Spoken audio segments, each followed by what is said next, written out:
इस वीडियो में हम लोग क्लास 10th यूपी बोर्ड के लिए जो हिस्ट्री का पोर्शन है भारत में राष्ट्रवाद, उसके एक टॉपिक रॉलेट एक्ट को देखेंगे। इसके बाद जलियांवाला बाग हत्याकांड को देखेंगे। इसके बाद खिलाफत आंदोलन को। इन तीनों टॉपिकों को हमेशा एक साथ ही पढ़ा जाता है।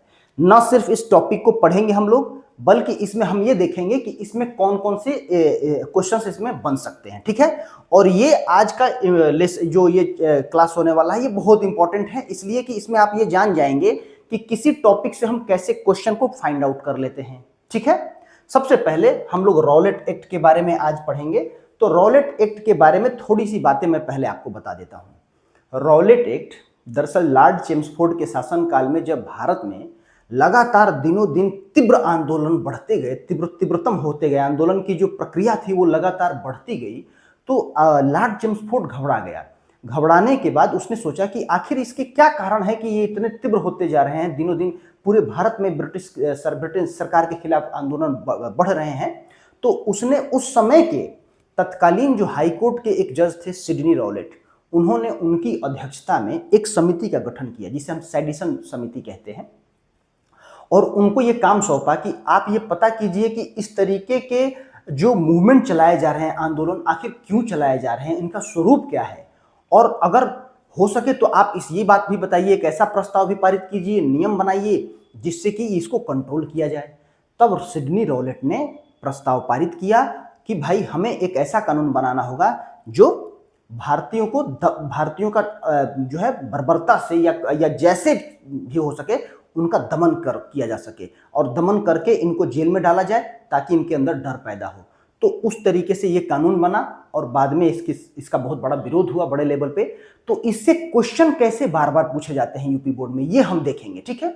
मैं बताते चलूंगा लाइन बाय लाइन कि इसमें क्वेश्चन कहां से बनेंगे। देखिए, पहला, अंग्रेजी रॉलेट एक्ट आया कब? मार्च 1919 में। पहले ये जान लीजिए कि रॉलेट एक्ट आया कब भाई, तो मार्च 1919 में रॉलेट एक्ट आया। अब अंग्रेजी शासन के विरुद्ध पनप रहे असंतोष तथा बढ़ती हुई क्रांतिकारी गतिविधियों के प्रभावशाली ढंग से निपटने हेतु लॉर्ड चेम्सफोर्ड ने, माने रॉलेट एक्ट किसके शासनकाल में आया था, ये एक नंबर का क्वेश्चन है, पूछेगा आपसे, तो आप बताएंगे कि लॉर्ड चेम्सफोर्ड के शासनकाल में आया था, पहले। दूसरे, द्वारा किंग्स न्यायपीठ के न्यायाधीश सिडनी रॉलेट की अध्यक्षता में एक समिति का गठन किया गया। समिति किसके अध्यक्षता बनी, तो सिडनी रॉलेट की अध्यक्षता में समिति का गठन किया गया। जस्टिस सिडनी रॉलेट ब्रिटिश उच्च न्यायालय के न्यायाधीश थे, अभी मैंने बताया।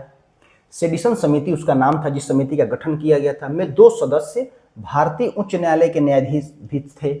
इनमें एक अंग्रेज था और एक भारतीय था। इसी तरीके के 2 सदस्य गैर सरकारी भी थे, माने जो सरकार में नहीं थे। इस समिति का कार्य क्या था, ये देखिए, समिति का कार्य था भारत में क्रांतिकारी गतिविधियों के स्वरूप और प्रसार की जांच करना और आवश्यकता हो तो उनसे प्रभावशाली ढंग से निपटने के लिए विधेयक प्रस्तावित करना। ठीक है, यह भी मैंने स्टोरी में बताया आपको। इसी समिति की सिफारिश के आधार पर केंद्रीय विधान परिषद ने 2 विधेयक प्रस्तुत किए। भारतीय सदस्यों के तीव्र विरोध के परिणाम स्वरूप प्रथम विधेयक को तो निरस्त कर दिया गया, किंतु द्वितीय विधेयक, जिसका नाम क्रांतिकारी एवं अराजकतावादी अधिनियम था, मार्च 1919 में पारित कर दिया गया। अब यही वो रॉलेट एक्ट है जिसे, अब रॉलेट एक्ट इसका नाम इसलिए दिया गया क्योंकि सिडनी रॉलेट जो थे उनके द्वारा जो है ये बनाया गया था कानून। अन्यथा ये जो है, स्पेशली अगर हम बात करें तो, अगर हम इसकी बात करें तो इसका नाम इस विधेयक का था क्रांतिकारी एवं अराजकतावादी अधिनियम। ठीक है। अब देखते हैं आगे। इस रॉलेट अधिनियम के द्वारा ब्रिटिश सरकार को जब तक चाहे किसी को बिना मुकदमा चलाए जेल में बंद रख सकती थी। इसलिए इस कानून को बिना वकील, बिना अपील, बिना दलील वाला कानून कहा गया। अब यहां से फिर 2 क्वेश्चन कौन कौन से पूछा जा सकता है। पहला क्वेश्चन ये पूछ सकता है कि किस कानून को, भारत में ब्रिटिश सरकार द्वारा पास हुए या पारित किए गए किस कानून को बिना वकील, बिना अपील, बिना दलील वाला कानून कहा जाता है या कहा गया, तो वो था रॉलेट एक्ट। ये पूछा जाएगा, ये कई बार पूछा भी है, यहां तक कि बोर्ड के अलावा कॉम्पिटिटिव एग्जामों में भी पूछ लेता है ये।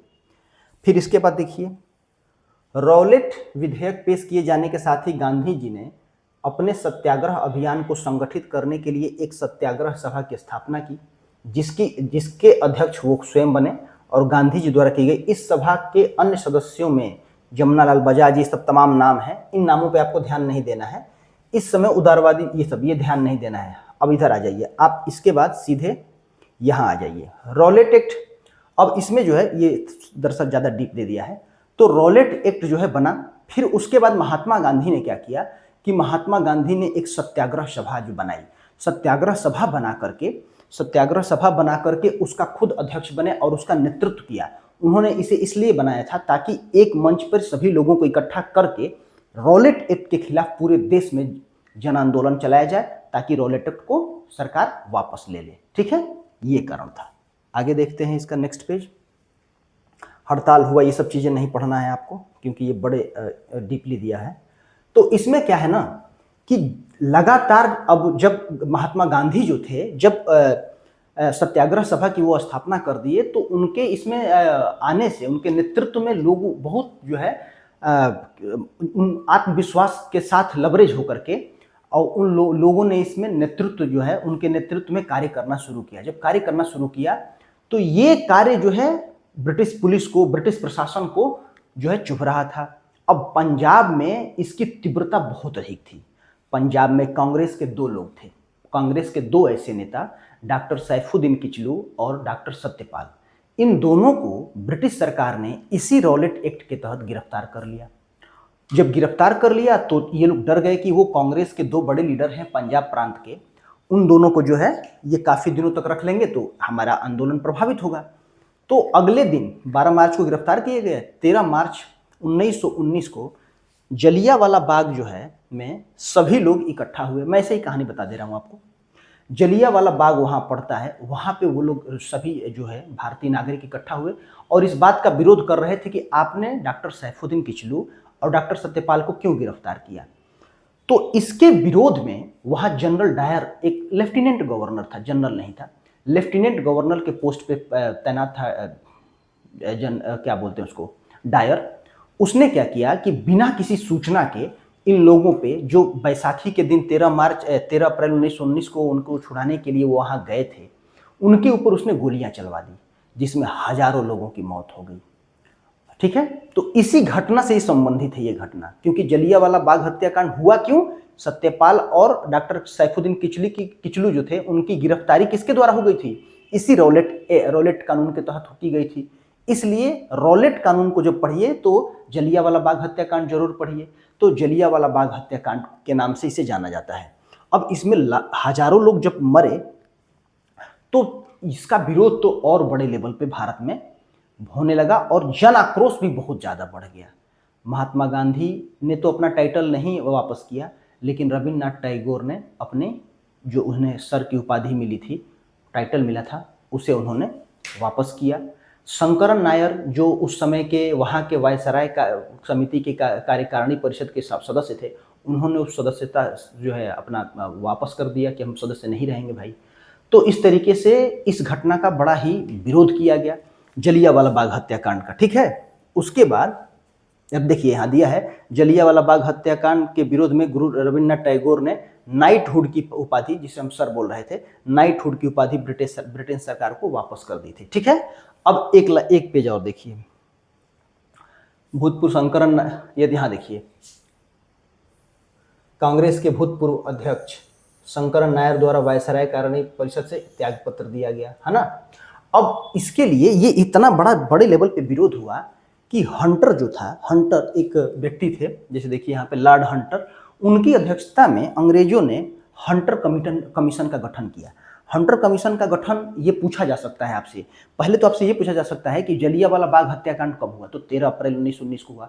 जलियांवाला बाग हत्याकांड क्यों, किन कारणों से हुआ? तो जलियांवाला बाग हत्याकांड के कारण क्या थे? तो दरअसल अंग्रेजों के द्वारा रॉलेट एक्ट के तहत, अर्थात काले कानून के तहत, पंजाब प्रांत के दो कांग्रेस के बड़े लीडर डॉक्टर सैफुद्दीन किचलू और डॉक्टर सत्यपाल को गिरफ्तार कर लिया गया था, इसलिए यह जलियांवाला बाग हत्याकांड हुआ। ठीक है, और यहाँ ये पूछा जा सकता है कि जलियांवाला बाग हत्याकांड के किस घटना के बाद रविन्द्रनाथ टैगोर ने अपनी नाइटहुड की उपाधि त्याग दी? जलियांवाला बाग हत्याकांड। या वो ये पूछ सकता है कि जलियांवाला बाग हत्याकांड के बाद किस व्यक्ति ने नाइटहुड की उपाधि त्यागी? तो रविन्द्रनाथ टैगोर। क्वेश्चन इस तरीके से आपको बना के दे सकता है। अब आगे देखते हैं, हंटर कमीशन का गठन हुआ कब? हंटर कमीशन का गठन क्यों हुआ? तो जलियांवाला बाग हत्याकांड की जांच के लिए। जलियांवाला बाग हत्याकांड की जांच के लिए किस समिति का गठन किया गया? तो हंटर कमीशन का। उसी को 2-3 तरीके से पूछा जा सकता है। और ये जब रिपोर्ट आई इसकी, हंटर कमीशन की, तो उसमें लीपापोती कर दिया गया, क्योंकि अंग्रेजों के द्वारा वो रिपोर्ट बनाई गई। तो उसमें जो है डायर को बस केवल उसके पद से बर्खास्त किया गया। लेकिन जब वो ब्रिटेन गया तो ब्रिटेन की संसद में उसकी प्रशंसा में भाषण दिए गए, उसे सोर्ड ऑफ ऑनर की उपाधि दी गई। तो तमाम तरीके, ताकि भारतीयों को ये दिखाया जा सके कि हमारे ऊपर तुम्हारे जैसे लोगों के विरोध का कोई असर नहीं है। तो ये तमाम घटनाएं आपको अपने एग्जाम में जाने से पहले जाननी है। जब ये जानते रहेंगे ना ये सारी घटनाएं, तो क्या होता है कि जब आपके सामने कोई प्रश्न आता है और उस लेसन को आप पढ़ के नहीं भी गए हैं और अगर ये कहानी स्टोरी सुने हैं तो आप उन चीज़ों को लिख लेते हैं। ठीक है, मैं इसको पढ़ नहीं रहा हूं, बस एक सामने रख दिया हूं कि कभी अगर आपको जरूरत पड़े तो आप इसका स्क्रीनशॉट लेकर देख सकते हैं। वो सारी चीज़ें मैं आपको बताते चल रहा हूँ। जलियांवाला बाग हत्याकांड, अच्छा बाद में देखिए, जलियांवाला बाग हत्याकांड की जांच के लिए कांग्रेस ने भी अपनी एक समिति गठित की थी और इस समिति के अध्यक्ष बनाए गए थे मदन मोहन मालवीय। लेकिन क्या हुआ, इन लोगों के से तो कुछ होना नहीं था उस टाइम, क्योंकि ब्रिटिश सरकार उस समय अपने उस समय बहुत ताकतवर थी। और हम भारतीय जो है उस समय 1919 की बात है, 1947 में लगभग उसके 27 साल बाद अभी भारत आज़ाद हुआ। तो हमारी जो स्थिति उतनी बेहतर नहीं थी कि हम उनसे जो है लड़ सकें। और ना ही भगत सिंह, चंद्रशेखर, राजगुरु, सुखदेव जैसे लोगों की भी एंट्री हुई थी। वो एंट्री तो बाद में होती है, तब हमारा आंदोलन और उग्र हुआ। तो ये बातें थी।